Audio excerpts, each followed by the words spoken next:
muito bem-vindo ao Dane-se. Eu sou Annie Lotterman e esse aqui é meu canal no YouTube, onde eu recebo toda semana mulheres para falar sobre assuntos que envolvem o universo feminino. E hoje, minha gente, ela é muitas, tá? Presta atenção. Jornalista que virou psicanalista, diretora de RH, fundadora de ONG, várias ONGs, entre elas o IPFEM, que é uma ONG de educação em saúde mental para mulheres no mercado de trabalho, pesquisadora em ciência da religião e uma, óbvio, apaixonada por aprender. Não tem como ser diferente. Ana Tomazelli está aqui com a gente. Ana, um brinde a essas muitas mulheres que habitam dentro de você. Porque, olha, já fiquei até cansada de ouvir quanta coisa que você faz aqui. Você é muitas. Mas hoje você atua em qual área, assim? Todas essas áreas? Todas essas áreas, mas fico me perguntando assim, quem de nós não é muitas, né? E aí é só uma questão da gente organizar. Sabe aquela coisa de se organizar direitinho, todo mundo, né? Faz tudo que quer? Então, acho que é… Vocês entenderam, né? Peguei a referência. A gente vai por aí. Na verdade, parece muita coisa que não se conversa entre si, mas tem convergência. Então, quando as pessoas se aproximam, elas começam a entender um pouco aonde isso tudo deságua. E é bom que isso tudo rende muito papo de boteco, né? Você costuma frequentar muitos botecos? No caso não, porque eu não sou tão sociável assim. Eu pareço, mas eu engano super bem. Eu venho assim, vamos ligar um microfone e gravar? Aí eu vou na hora, né? Essa foi minha tática pra chamar a Ana aqui pro boteco, do Dane-se, botar o microfone, ligar, vamos conversar? Então vamos lá. Vamos. Assunto maravilhoso, pesquisadora em ciência da religião você é. Quanto tempo que surgiu isso na sua vida, Ana? Pois é, surgiu oficialmente há 1 ano e meio. Eu sou pesquisadora, portanto, em ciência da religião pela PUC de São Paulo. Estou finalizando na reta final do mestrado, já olhando para o doutorado. Tenho a minha pesquisa em matrimônio e infidelidade conjugal em lares cristãos. Meu Deus. Posso explicar? Explica, porque eu não vou nem perguntar nada, porque deve ser Porque é o seguinte, uma das convergências do meu trabalho é sobre gênero com os marcadores, por exemplo, de raça, né? Então, a gente vai olhar para um espectro da diversidade que vai tentar explicar por que a gente vive o que vive no que a gente lá na ONG chama de ambientes assimétricos de gênero. Então, quando a gente tem um ambiente que é desequilibrado, e aí a gente vai olhar para os comportamentos que traduzem isso. Então, quando a gente não tem espaço para falar numa reunião, quando a gente não é considerada para uma promoção, ou quando a gente volta de uma licença maternidade e é demitida. Quer dizer, quando a gente junta tudo isso, a gente tinha uma hipótese. Será que um ambiente assimétrico leva as mulheres para uma maior chance de burnout? E aí nós conseguimos provar com pesquisa que sim, tem uma relação direta e as mulheres têm até 67% mais chances de desenvolverem o burnout num ambiente assimétrico de gênero do que os homens. E aí eu comecei a observar, na ONG a gente já atendeu mais de 9 mil mulheres nos últimos 5 anos. E como pesquisadora eu fico procurando padrão, transversalidade, alavanca. Comecei a perceber que um certo grupo de mulheres sofria mais do que determinados outros grupos. E quando eu comecei a procurar padrão, eu encontrei o evento da infidelidade conjugal, que é um evento teoricamente particularizado, mas quando você olha a incidência, ele vira um sintoma social coletivo. Quem nunca foi traída ou quem não conhece alguém que já foi. Né? Não estou falando que é um evento exclusivo dessas relações um pouco mais heterossexuais ou heteronormativas, que o homem sempre vai trair, não é sobre isso. Mas quando a gente olha para o volume de incidências, aí sim a gente percebe que existe um outro padrão. Só que dentro desse grupo de mulheres que sofreram a infidelidade conjugal, eu encontrei um outro grupo que sofria mais e fiquei procurando novos padrões. E esse padrão era a religião, especificamente o campo, que eu estou chamando de campo evangélico, que é o campo cristão. E fiquei muito curiosa em saber, puxa vida, qual é o peso, né, ou qual é o papel da igreja na decisão dessa mulher em manter ou dissolver o casamento. Porque um grande vetor de angústia era, eu descobri a infidelidade conjugal, mas fui orientada pela minha comunidade, pela minha congregação, a permanecer neste casamento, como uma responsabilidade bíblica de que eu preciso atuar para a melhora deste homem. E isso está me custando muito. E aí entra aquela ideia também da mulher querer sempre ser a enfermeira do homem, né? Não, eu vou consertar o homem, ele vai mudar comigo, vai ser diferente. Porque fomos ensinadas assim, uma grande ajuda da tríade do século XX, né, que eu chamo dos Cavaleiros do Apocalipse do século XX, Hollywood, a publicidade e Disney, né? Como uma criança da década de 80, uma sobrevivente da década de 80. Somos. A gente espera o príncipe encantado sem barriga no cavalo e aí a história termina no Felizes para Sempre. E aí, veja, toda essa conversa aqui não é sobre separar, né? Não é sobre apontar. Todo o nosso trabalho é sobre a conciliação com o masculino, porque a gente entende que a garantia de direitos das mulheres vai passar pelo reconhecimento de deveres dos homens. E a gente precisa estabelecer compromisso. Então, já quero deixar claro aqui que não é sobre separar, mas é sobre conciliar. Só que a gente precisa ter um pouco mais de sobriedade para olhar para os eventos. E, ok, não é sobre apontar culpados, mas é o que a gente faz com isso. Então, na circunstância da infidelidade conjugal, como um evento, um sintoma coletivo, como é que a gente olha com coragem para isso, olhando para os desdobramentos, mas principalmente para uma coisinha chamada refazimento do cotidiano, que é de uma antropóloga indiana, né, que é uma das teorias que eu uso no mestrado. Mas como é que essa mulher, depois da decisão ou de manter ou de dissolver o casamento, como é que ela refaz esse cotidiano? E aí eu vou olhar especificamente para o silêncio, dar voz para o silêncio. Por quê? A decisão de dissolver o casamento muitas vezes implica na perda da vida em comunidade. Ela não perde só uma família, não perde. Ela perde uma comunidade inteira. E daí ela ganha a responsabilidade de ter destruído este casamento. É porque o casamento acaba tendo vários cadeados, né? Então Exato. tem o cadeado da relação em si, tem o cadeado dos amigos, da família. Isso. E às vezes o mais fácil de você dissolver é justamente da relação. Exato. O cadeado dos amigos, o cadeado da família, às vezes é mais difícil de você dissolver, né? Porque você não convive todo dia, mas ao mesmo tempo você não quer perder a convivência, né? Total. Às vezes a relação já não existe mais. Pois é. Mas a relação com os amigos e com a família você quer manter. Pois é. E aí é confuso. E o meu estudo é justamente entender o quanto esse cadeado ele abre mais fácil, ele abre mais difícil a partir da orientação religiosa. Esse é o desafio dessa pesquisa. Provavelmente deve ser muito mais difícil para quem tem uma frequência… Aí, cena dos próximos capítulos. Você me cena chama dos de novo próximos que eu volto, capítulos. porque entrevistei quase 300 mulheres, entre evangélicas e não evangélicas, para poder descobrir algumas coisas ali. Mas eu tenho um spoiler. Tem um spoiler? Eu tenho um spoiler interessante. Eu já estou começando a perceber que mulheres religiosas, aderidas à lógica religiosa, elas sentem ímpetos de vingança, elas não fazem, mas elas sentem ímpetos de vingança em maior quantidade do que as mulheres não religiosas, não aderentes. Isso é muito interessante. Que coisa! Muito interessante de observar. E como que isso tudo, de uma certa forma, a religião, ela interfere também no mercado de trabalho da mulher? Atrapalha muito, você acha? Pois essa é a minha ideia de olhar no doutorado. Porque a professora Cláudia, que ganhou o Prêmio Nobel de Economia em 2023, né, ano passado, ela parte de uma tese central de que não vai haver equidade de gênero no mercado de trabalho enquanto não houver paridade de gênero em casa.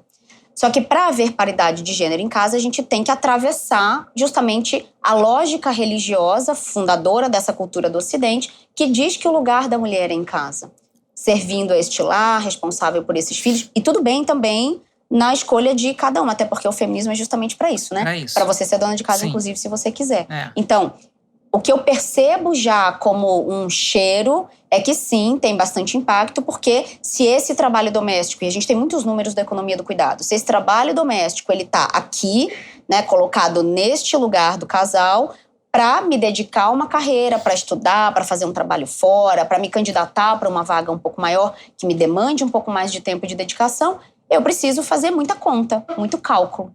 Então, realmente vai ficando um pouco mais difícil, mesmo que a gente tenha mais anos de estudo. Então, pro doutorado também, cenas dos próximos capítulos. Tem muito assunto, ou seja, você vai ter que voltar várias vezes aqui, Ana. Você, como diretora de RH, existe uma coisa, eu acho que hoje muito comum, que as pessoas estão falando muito sobre propósito. Vamos beber aqui, gente? Vamos dar uma bebidinha para falar de propósito? Todo mundo tem que ter um propósito. Todo mundo tem que ter um propósito. Encontre o seu propósito. Qual é seu propósito de vida? Primeiro, eu tenho 2 filhos, né? Um de 25 anos e um de 15. Fui mãe bem jovem. E tem uma frase clássica lá em casa que é: a mamãe não tem que nada.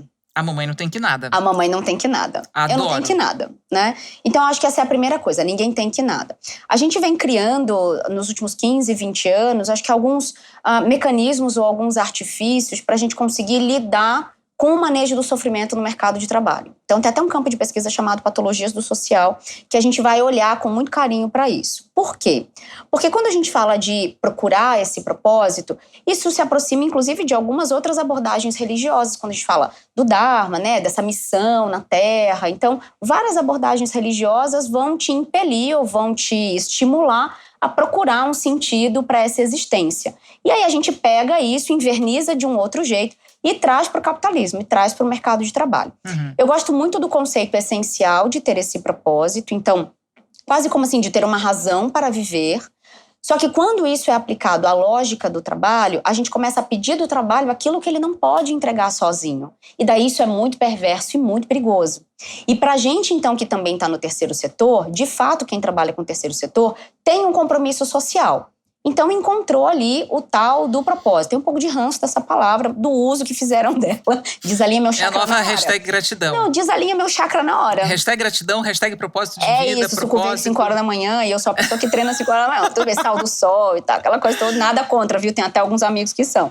Mas a gente precisa ser um pouco mais sóbrio nesse sentido, porque na medida em que a gente dedica grande parte da nossa vida com prioridade ao trabalho, que o trabalho é uma troca comercial, no fim das contas. Sim. A gente precisa ter cuidado para não pedir dele aquilo que ele não pode entregar e construir nas outras áreas da nossa vida aquilo que vai entregar um sentido. Eu gosto de trocar sempre, né, nas aulas que eu dou, nas palestras, eu sempre proponho que a gente troque propósito por serviço. Por quê? O propósito, eu percebo também que em determinada medida, algumas pessoas usam isso de um jeito um pouco egoísta. Eu tenho que achar o meu propósito, às vezes passa por ajudar as pessoas, porque tem uma nobreza, mas é muito para aplacar talvez ali uma culpa, alguma coisa nesse sentido, mas fica uma coisa muito para dentro. E quando eu falo de serviço, eu falo de um algo que preenche dentro, mas que também entrega fora. Por exemplo, outra palavra de ranço, pode falar? Pode, lógico. Podemos? Pode, Ali. joga aí na mesa. Tenho ranço de empatia. Empatia. Tenho ranço. Assim… Porque as pessoas têm uma certa dificuldade de serem empáticas, porque assim. o que eu digo é o seguinte, a sua empatia sem serviço não me serve de nada. Nada. E sem uma atitude compassiva, na verdade. Por quê? Por mais que eu tenha empatia por uma mulher negra, periférica, mãe solo de 3 filhos, eu nunca vou viver essa experiência. Não. Eu nunca vou sentir isso na pele. Então, no máximo, eu me aproximo daquilo. Mas se eu não me coloco a serviço dela, a minha empatia não serve de nada. Nada. Então, precisa ser uma empatia compassiva, com serviço de entrega. Que porta eu seguro aberta para ela passar? Quando eu sou chamada para uma mesa, para uma palestra, e não tem nenhuma pessoa negra, muito menos uma mulher, qual é a minha disposição em ceder o meu lugar? Não é trazê-la só junto. Se não tem budget para trazer mais uma pessoa, eu sou a primeira a dizer, então, eu tô fora. A minha cadeira é dela. Então, quando a gente fala de proporcionar espaço, a gente que acumula um grupo maior de privilégios e de passabilidades, a gente precisa se perguntar do que a gente vai abrir mão. Sim. Porque se ninguém quiser abrir mão de nada, a gente vai perpetuar a distância.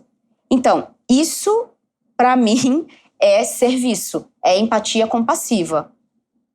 É um propósito, podemos chamar assim, né? E aí pode entrar um pouco, talvez, na coisa da rede de apoio. Pode. Caminhando um pouquinho, a gente chega numa rede de apoio. Chegamos. É que rede de apoio… Fala. É porque às vezes assim, bebe. Porque são todos assuntos bem difíceis a gente lidar também. Tranquilo, porque eu assim, amo. Precisa de uma rede de apoio. Quão importante é uma rede de apoio para a mulher. Mas assim, primeiro o que é uma rede de apoio? Qual é a necessidade realmente de uma rede de apoio? E quem deve estar nessa rede de apoio? As pessoas estão disponíveis para se transformarem numa rede de apoio para você? Perfeito. Essa é uma excelente pergunta e eu faço essa brincadeira de vamos beber, etc. Lá no LinkedIn, na minha linha de baixo de apresentação, eu coloco assim… especialista em conversas difíceis, né? Que é o que eu gosto de fazer. Eu gosto de ter conversa difícil mesmo, como adulto. Tratar adulto como adulto. Né? A gente vai utilizando muito recurso lúdico, um pouco mais infantil para algumas coisas. E eu acho que a gente, nos últimos anos, também vem perdendo a capacidade de elaborar conversas difíceis e de lidar com os desconfortos. Não na perspectiva do convencimento, eu não tô aqui querendo convencer você, quem tá vendo a gente, né? De nada. Eu sempre faço um convite a abrir o ouvido, sentir o que o seu corpo, né, tá processando enquanto eu falo, pra gente poder entrar em movimento para algum lugar. Eu só queria dar um passo para trás para dizer o seguinte: o ser humano, ele é um ser gregário, a gente só vive em coletivo. Sim. Por mais que a pessoa more ali sozinha, ache que ela viva sozinha, principalmente se ela está num centro urbano, a água para chegar na casa dela depende de alguém. Então, neste princípio, a gente precisa entender que tem uma relação de interdependência, tem um coletivo. Logo, como é que a gente faz para viver melhor e facilitar a vida do alheio, né, dessa outra pessoa, mesmo que seja o caixa do supermercado? Então, tem um pouco precisa ter um pouco mais dessa consciência. Quando a gente fala em rede de apoio, o princípio técnico é que você tenha pessoas da sua confiança e disponíveis o suficiente para te apoiar. E aí a gente ensina isso, inclusive, lá no IPFEM, como é que você monta uma rede de apoio, que eu vou, né, dar algumas orientações aqui. Mas o que eu percebo? Se nós somos amigas, eu espero compulsoriamente, sem combinar com você, porque a amizade é uma relação de contratos não muito claros, né? Eu não combino com você, mas eu espero que você seja minha rede de apoio para tudo. Então, se eu precisar de dinheiro, se eu precisar de ouvido, se eu precisar de indicação de trabalho, eu meio que vou correr para você ou para esse grupo aqui que a gente tem para várias coisas. Quando, na verdade, uma das coisas que a gente ensina é assim, vou dar um exemplo meu. Eu tenho um amigo que casa que nem eu. A gente adora casar, drogas pesadíssimas. Heterossexuais de casa. 3º casamento, 4º casamento, uma loucura. Ele é o cara, também por ser um homem, ele é o cara da minha rede de apoio com quem eu vou conversar sobre relacionamento. Porque ele é o cara que tem a experiência, ele é o cara que tem o bom senso, que eu julgo relevante para isso, é o cara que, se eu tiver muito exagerado em alguma coisa, ele vai falar, mas você não acha que ele é corajoso o suficiente para me desafiar? E aí a gente troca, coisa que eu não encontro. Se eu for falar desse assunto com outra pessoa, a pessoa vai falar assim, mas tá nesse assunto de novo? E aí ela diminui e desconsidera, e eu sou atravessada por isso. Então, tem uma coisa que é das pessoas que te cercam, meio processo seletivo, terceirização de serviço. Uhum. Quem é a pessoa mais aderente ou mais adequada para você falar sobre determinado assunto? Sim. Entende? Então, esse é um bom princípio. Tá. Você não onera, né? E você encaminha, endereça o assunto com a melhor pessoa. Às vezes o amigo, né? O melhor amigo para aquele determinado assunto. Isso. O problema é que você falou, não existe um contrato para definir. Amigo, vamos assinar um contrato aqui? Quando eu estiver desesperada, você vai ter que me ouvir, tá? E às vezes você tá ali, quer ser ouvido por 1h30. E o amigo não tá disponível aquele tempo todo para te atender. Isso não é desamor. Pois é. Isso não é desamor. Tem Posso contar uma história? Pode. Trágica, cômica. 2 coisas, na verdade. Quando eu decidi... Teve um determinado momento da minha vida que eu estava casada e, por diversas circunstâncias, eu ia precisar depender desse marido, né, do meu marido na época, financeiramente por um tempo, pra gente conseguir fazer uma outra coisa lá na frente. Só que é isso, né? Uma mulher independente, criada para ser independente, etc. Vai depender de um marido. Aquilo era muito difícil dentro de mim. Eu tratava em terapia e tal, em análise. Mas liguei ali para 3 amigos, que eu só fui me dar conta de que eu liguei para homens. Olha que interessante, essa sensação da segurança. Uhum. Eu liguei para cada um deles e falei assim, o negócio é o seguinte... Eu vou fazer esse movimento aqui na minha vida, muito arrojado, muito perigoso. Eu tenho aqui um dinheiro guardado, etc, etc. Mas... se eu não tiver dinheiro para comprar uma calcinha, eu te ligo e você me lastreia, né? Você me dá dinheiro se eu precisar? Para eu não precisar me submeter a nada? Não que tivesse nenhum indício no casamento. Mas olha que coisa interessante, né? E aí, um deles ainda falou assim, mas aí, aquela brincadeira da 5ª série, né? O que eu vou ter em troca? Não vai ter nada em troca, meu querido. Isso aqui não é uma troca de corpo, né? Por nada, entende? Não. Vai tranquila. E todos eles disseram, vai tranquila, tamo aqui. Então, nunca precisei. Isso é rede de apoio. Às vezes, você só saber que tá lá, não necessariamente você usar. E a segunda coisa que eu quero contar é que no consultório tem começado a chegar pessoas de 2 tipos. A primeira... não aguento mais esse amigo ou essa amiga, porque ele me demanda muito. Ele me demanda muito tempo, muita atenção, ele me cobra presença em aniversário e etc, e eu não posso ir e tudo. E o segundo tipo de pessoa que tem chegado no consultório é a minha amiga pediu separação. Diz que não aguenta mais ser minha amiga, que eu demando muito ela. Contratos de amizade acabando formalmente.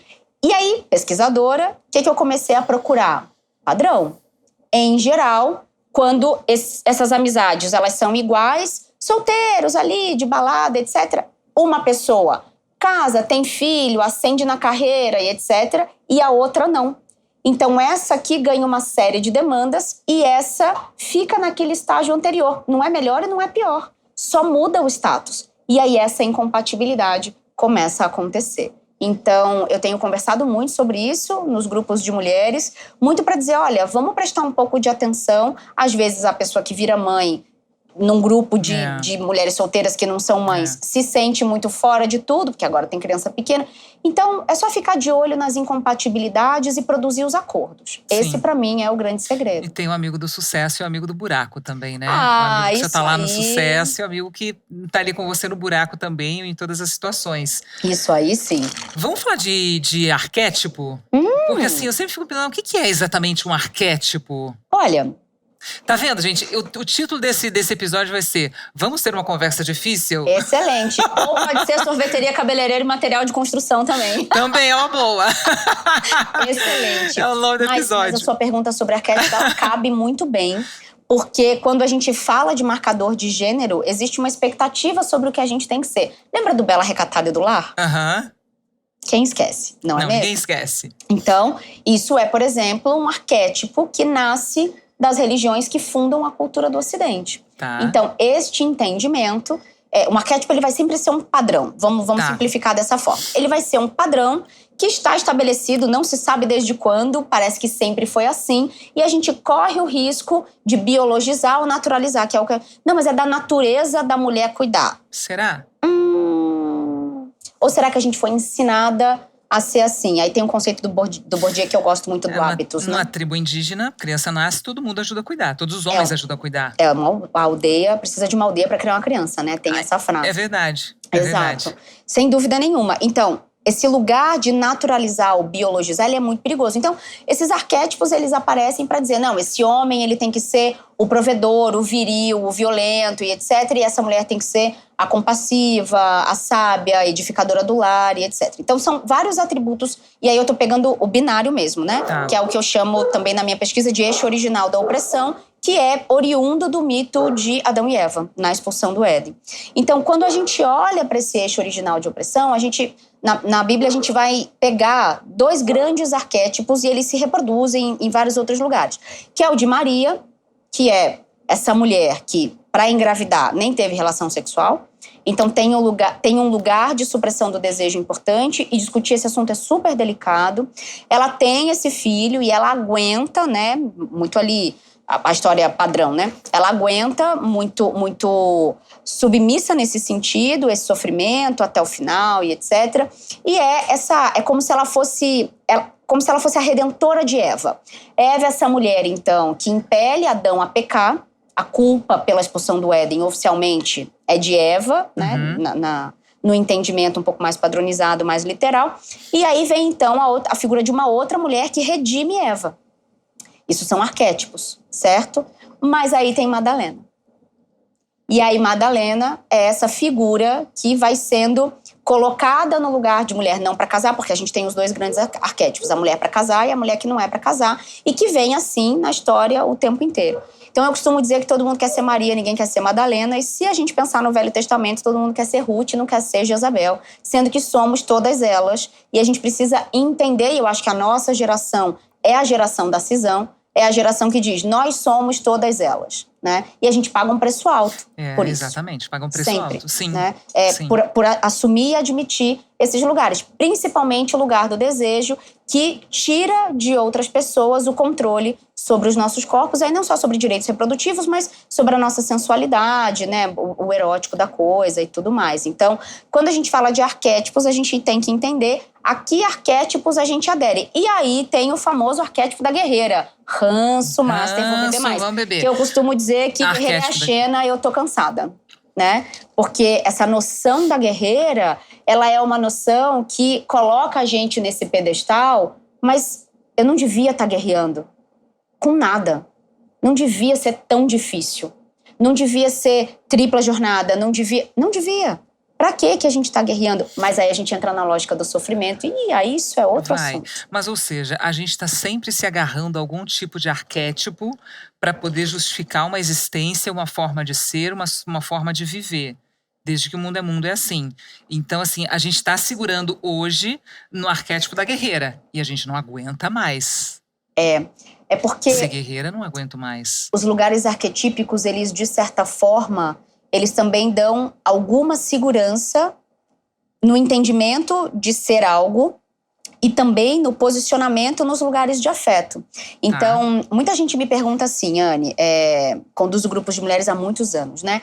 Muita gente me pergunta assim, mas quando é que eu consigo fazer uma mudança? Por que é que eu não consigo mudar? E aí eu dou uma resposta, que é uma resposta que ela não é muito bonita, né? Atravessa um pouco, mas eu vou trazer aqui, né? Conversas difíceis, afinal de contas. Eu digo, bom, você consegue fazer a mudança quando você já sofreu o suficiente e quando você suportar não ser amada. Você suportaria não ser amada? Fala aí, comenta aqui embaixo. E quando você sofreu o suficiente. E o suficiente, a psicanálise vai falar muito desse sofrimento que é muito pessoal e intransferível, ele Sim. é particularizado. O que é suficiente para você pode não ser suficiente para mim. E aí tem uma série de questões de infância, de ancestralidade, para quem acredita em questões espirituais, tem coisas também que a gente traz. Então, é muito multifatorial, tem muitas camadas, né, nesse sentido. E fato que a gente já evoluiu muito, né? A gente avançou muito como mulher. Muito. Em todos os sentidos, assim, pessoal, profissional, em tudo a gente foi cavando aquele buraco e buscando um espaço nosso. Sim. Você acha que agora esse é o momento da mulher no mercado de trabalho? Ou ainda não? Ou já passou? Ou a gente não está sabendo avaliar esse momento nosso? Pois é. A primeira pergunta quando a gente fala de mulher é de que mulher a gente está falando. Por quê? O feminismo branco, que vai reivindicar esse lugar da mulher no mercado de trabalho, se esquece que a mulher negra está na rua servindo a vida inteira. Sim. Então é um feminismo muito dissociado e muito descolado de uma realidade colonizadora que é a realidade do nosso país. Tá? Sim. Então, acho que essa é a primeira coisa. A segunda coisa é, depois que a gente entende de que mulher a gente está falando, a gente aí sim consegue discutir, bom, quando você pergunta, é a hora da mulher no mercado de trabalho? Sempre foi, né? Se a gente pensar de uma maneira um pouco mais ampla. E por isso a gente começa a discutir e a trazer o homem para a mesa, porque às vezes eu ouço umas coisas, eu ouço muitas coisas muito interessantes, né? Conversas difíceis, a pessoa fala assim, nossa, como é que você protege seu réu primário até hoje? Não sei. Não sei como é que ele tá preservado. Porque, assim, eu posso fazer muitas coisas na vida, no fim do dia eu sou professora. É isso. E aí eu assumi um compromisso de educar para o porvir, vamos chamar dessa forma. Então mantenho aqui o meu centro e vou operando esses movimentos e essas transformações. Mas quando eu ouço coisas do tipo, não, mas a gente, de mulheres, tá? A gente precisa provar a nossa competência, a gente precisa influenciar. Eu digo, não, você não pode me dizer que nós somos minoria nas cadeiras de poder porque a gente não tem competência. Eu te provo por anos de estudo, etc., milhares de coisas. Tem uma palavrinha que é uma chave de leitura que é acesso. Então, o que a gente não tem é acesso. Então, e aí, mas vai ter cota agora.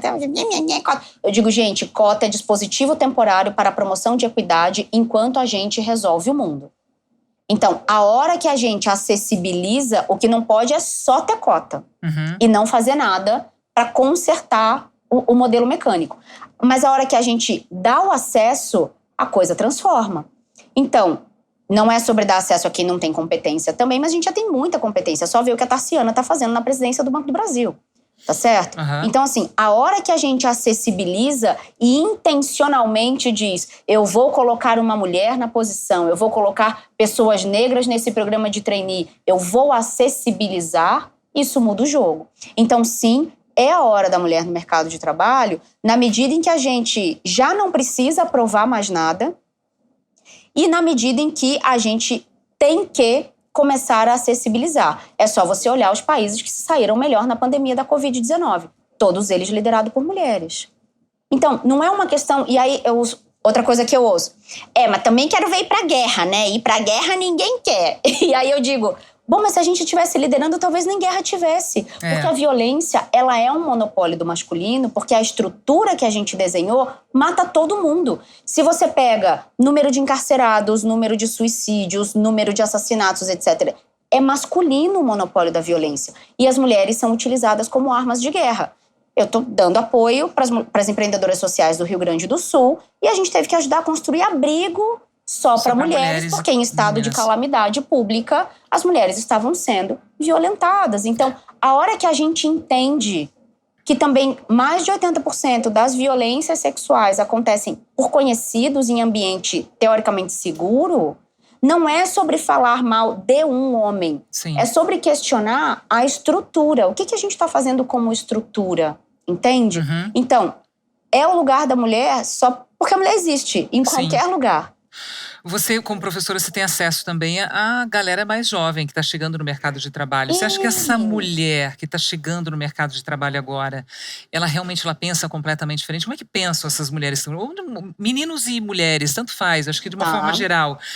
Porque existe um confronto de geração. Isso sempre aconteceu, isso sempre existiu. Mas você acha que hoje a gente tem um confronto maior de geração? Vou beber. Eu vou dar uma bicadinha. É porque também tem uma coisa dessa geração que está chegando no mercado agora, que é uma geração em que pais e mães tentaram ser amigos dos filhos, né? Não, porque meu filho não, meu amigo, eu quero que ele me veja como meu melhor amigo. Querida, por favor. Meu melhor amigo. Não, minha filha é minha melhor amiga. Excelente. E agora a galera tá chegando no mercado de trabalho sem, às vezes, me corrija se eu estiver errada, Tá bom. sem ter a noção de hierarquia. De olhar e falar assim, meu pai, não, esse é meu pai, não, mas acima de tudo ele é meu amigo. Ah, essa é minha mãe, mas acima de tudo ela é minha amiga. E não é. Pai e mãe tá acima de qualquer hierarquia, de qualquer poder ali, né? Tenho a tendência a concordar com você e aí tenho uma explicação para isso, assim, nesse sentido. Também a gente precisa se perguntar de que jovem a gente tá falando. Uhum. Porque, em geral, esse jovem que a gente tá chamando de preguiçoso, ele é o jovem branco do eixo urbano sul-sudeste Brasília. Que estudou em escola privada. E a gente construiu patrimônio, botou esses meninos no balé, no futebol, para que não se submetessem. As mesmas coisas que a gente passou. Eu quero dar uma... Que eu passei. Meu filho vai ter uma vida melhor. Eu acho excelente, viu, gente? Mas aí a gente não quer trabalhar com os filhos criados por outras pessoas, igualzinho a gente criou os nossos. Entende? Então, acho que tem isso para começo de conversa. É desse jovem que a gente tá falando. Porque quando a gente pega o jovem negro, periférico, fora principalmente dos eixos urbanos… Esse tá dando a alma, tá dando a vida para trabalhar. Ele não tá sendo contratado porque ele não tem inglês e ele tá aceitando absolutamente qualquer tipo de oportunidade. Ele tá guiando bicicleta para entregar comida ou fazendo carro de aplicativo, entende? Então, a hora que a gente entende que estatística social é estatística corporativa e entende o que está acontecendo na sociedade, sendo a empresa um microcosmo social, um agrupamento social, a gente entende as regras a que estamos submetidos. E aí eu costumo dizer o seguinte, nos últimos 40 anos a gente produziu um país, né? A gente produziu novas gerações sem a noção de autoridade, na minha leitura, por duas razões. O trauma do senhor de engenho e o trauma da ditadura militar. Então, a noção de autoridade no Brasil, ela é uma noção muito perversa e muito complexa. E aí, o que a gente faz, como num movimento pendular, a gente sai do lugar extremo da autoridade e vem para o lugar zero autoridade, vamos todos ser amigos e vou contar aqui o drama da minha separação com seu pai para você. E aí a coisa começa a ficar muito bagunçada. Sim. Porque é justamente isso. Se eu sou pai, se eu sou mãe, eu falo para os meus filhos, desafortunadamente para vocês, não é mesmo? Eu vou produzir aqui alguma autoridade porque o meu compromisso e a minha responsabilidade é educar vocês como cidadãos. Principalmente sendo dois homens brancos, louros, de olhos azuis, heterossexuais, topo de pirâmide. Então, como é que a gente faz para eles não serem opressores quando eles aprendem que o mundo é deles? E tudo está aos pés deles. Como é que a gente também produz essa lógica inversa? Então, a gente precisa entender que geração é uma condição da vida. A gente foi o jovem de alguém. Sim. A gente ainda é o jovem de alguém. E aí, o que eu fico muito… Eu acho que é muito um papo de doido mesmo, assim. É a nossa geração achar que jovem dá em árvore. Ah, nossa, olha, essa menina atrás da câmera, uma jovem. Nasceu do nada. Entendeu? A gente criou esse jovem nos ambientes domésticos particulares, mas a gente também criou esse jovem como sociedade na política pública que a gente entregou ou não, na segurança, na educação e na saúde que a gente entregou ou não.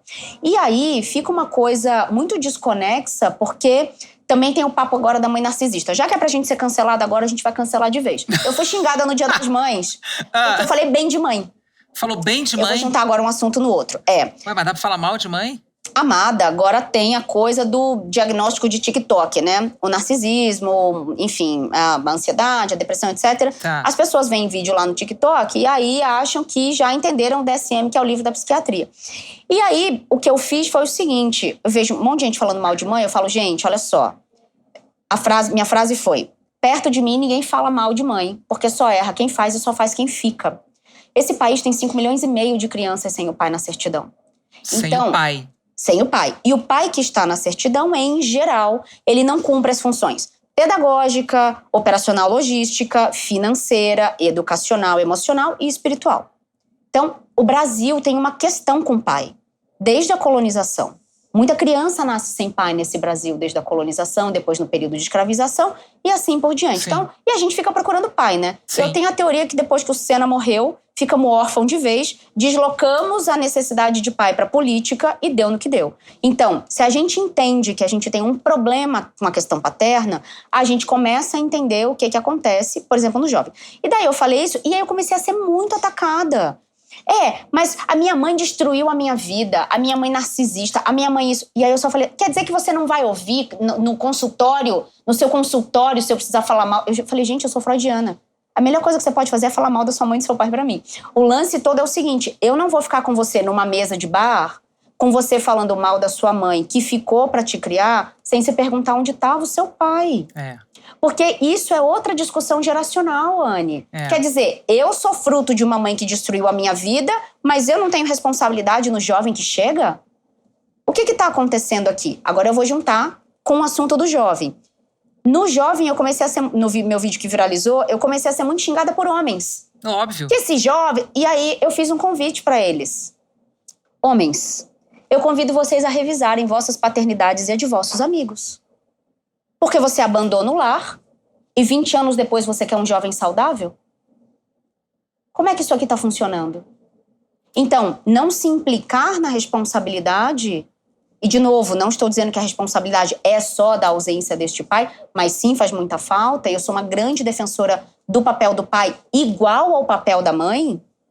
Isso dá uma brigaiada lá em casa danada. Não, com uma mulher que né? ainda teve que sair pra trabalhar, para trazer o dinheiro para casa, coisa que seria uma função do homem até então. Ela teve que abraçar o filho, abraçar o trabalho e faltou cuidado com ela. Os pais idosos agora, porque a gente está vivendo uma outra condição geracional de cuidar dos pais idosos, isso geralmente sobra para as mulheres da família. Sim.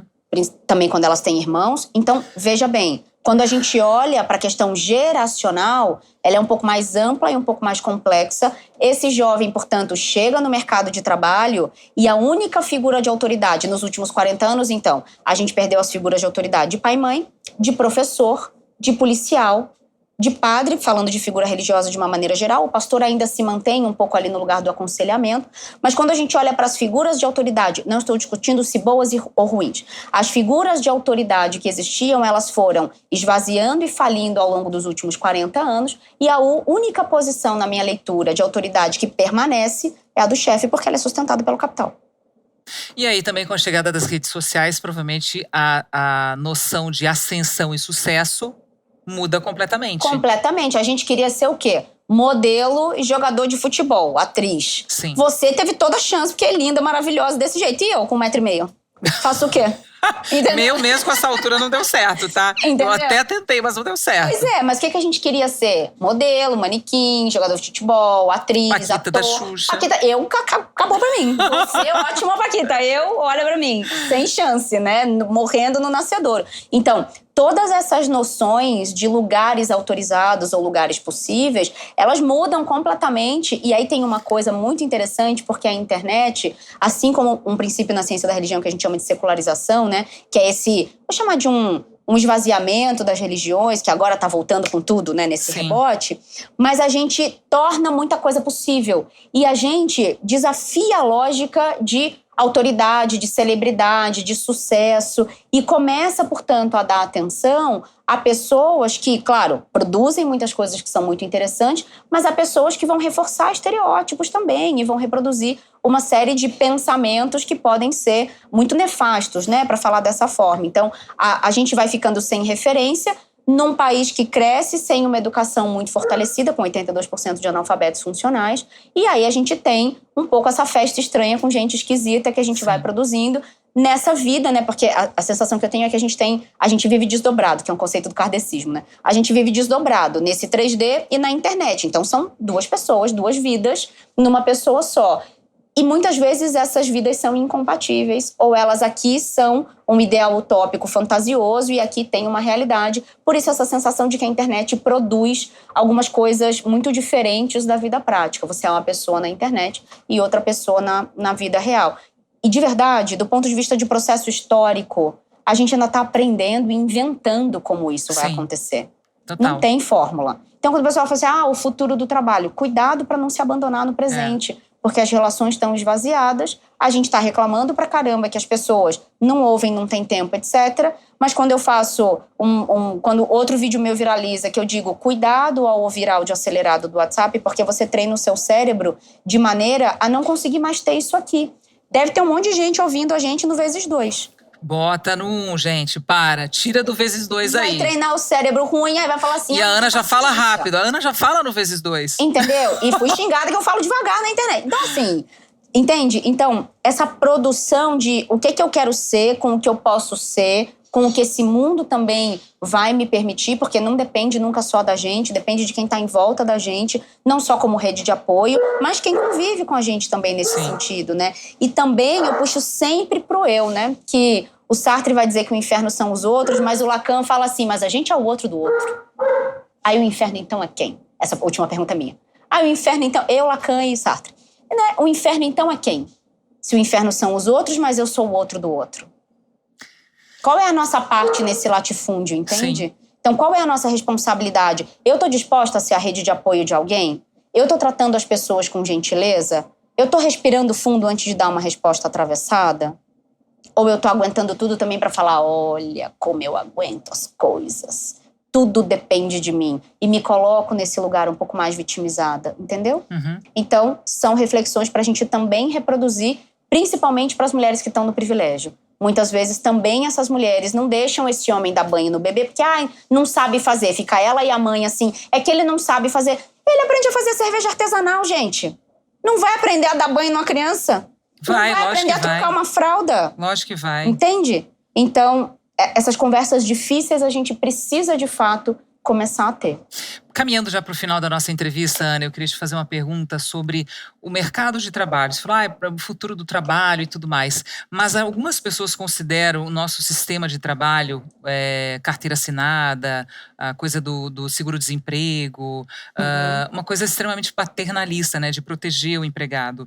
Você acha que isso vai mudar no futuro? Você decidiu que essa é a minha última entrevista na minha vida. Eu te peguei. Conversas difíceis. Eu vou super responder porque eu amo esse assunto. Olha só. Porque algumas pessoas consideram super paternalista, né? Proteger o empregado, enfim. Geralmente é quem estuda pouco, né? Quem estuda pouco acha isso. Sim. E eu costumo dizer que eu não discuto com quem estuda pouco. Quem quiser me dizer o que sente, o que acha, eu vou super ouvir, mas não vou discutir. Tá. Discutir no bom sentido, tá? Uhum. Porque eu nunca procuro convencer ninguém. Mas se a pessoa estuda e tem informação e procura realmente conhecer e fazer pergunta, eu fico 3 horas discutindo nesse bom sentido. Bom, é assim, olha. Lá em 2018, quando a reforma trabalhista aconteceu, a gente que já estava em RH há muito tempo, a gente dizia assim, pessoal, olha só, quando a gente afrouxa a garantia de direitos, a gente tem um impacto no afrouxamento do compromisso. Certo? Porque qual é a lógica do compromisso? A lógica do compromisso é a contrapartida, a recompensa, a reciprocidade. Isso é um ciclo que deveria se retroalimentar, certo? Então, se a gente tem aqui a nossa amizade e a gente tem alguma garantia de que isso aqui está preservado, pode confiar, etc., a chance de eu ter mais compromisso com você é maior. Uhum. Se eu conto seu segredo aí tudo para todo mundo, a chance de ter um compromisso aqui vai esvaziando. Sim.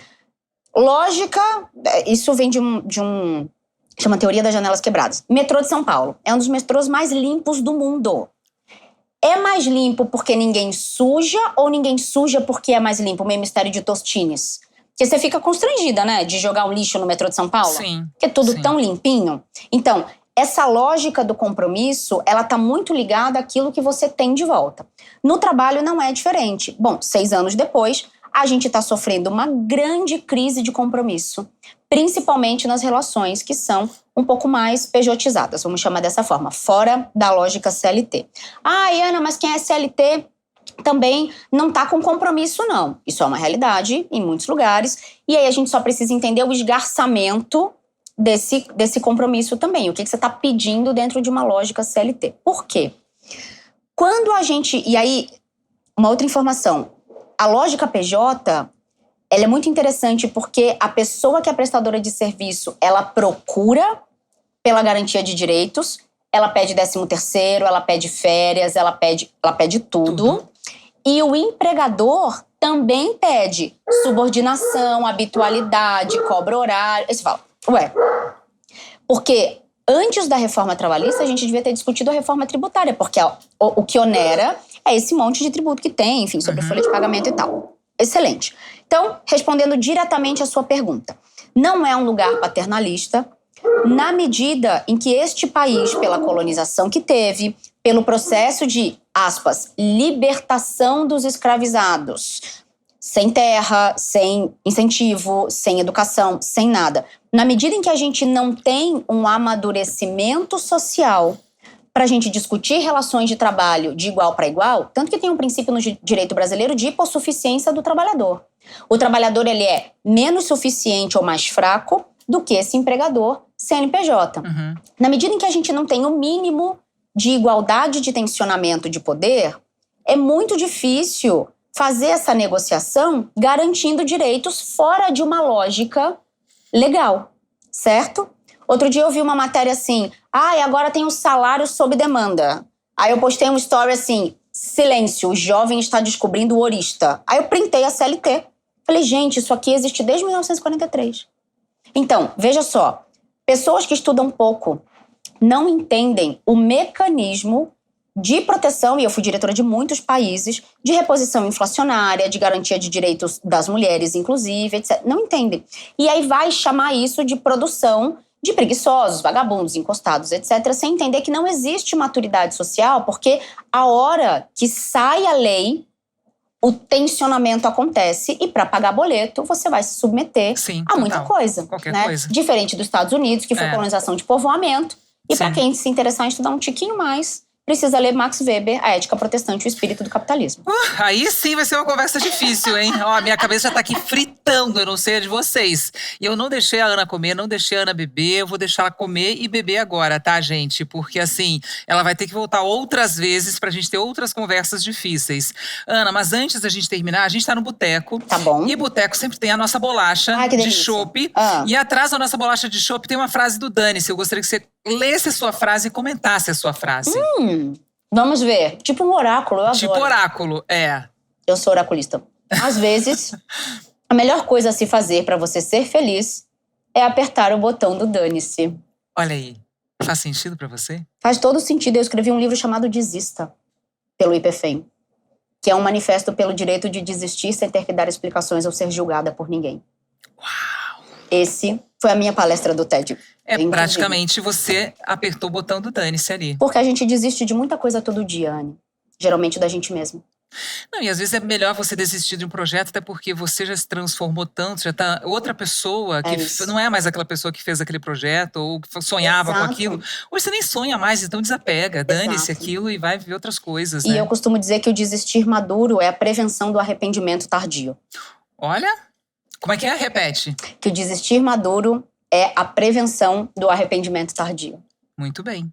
E é assim, minha gente, que a gente termina o Dane-se de hoje com a Ana Tomazelli, que foi a nossa convidada de hoje e que tivemos, sim, um papo, uma conversa bem difícil. Ana também é, como é que é?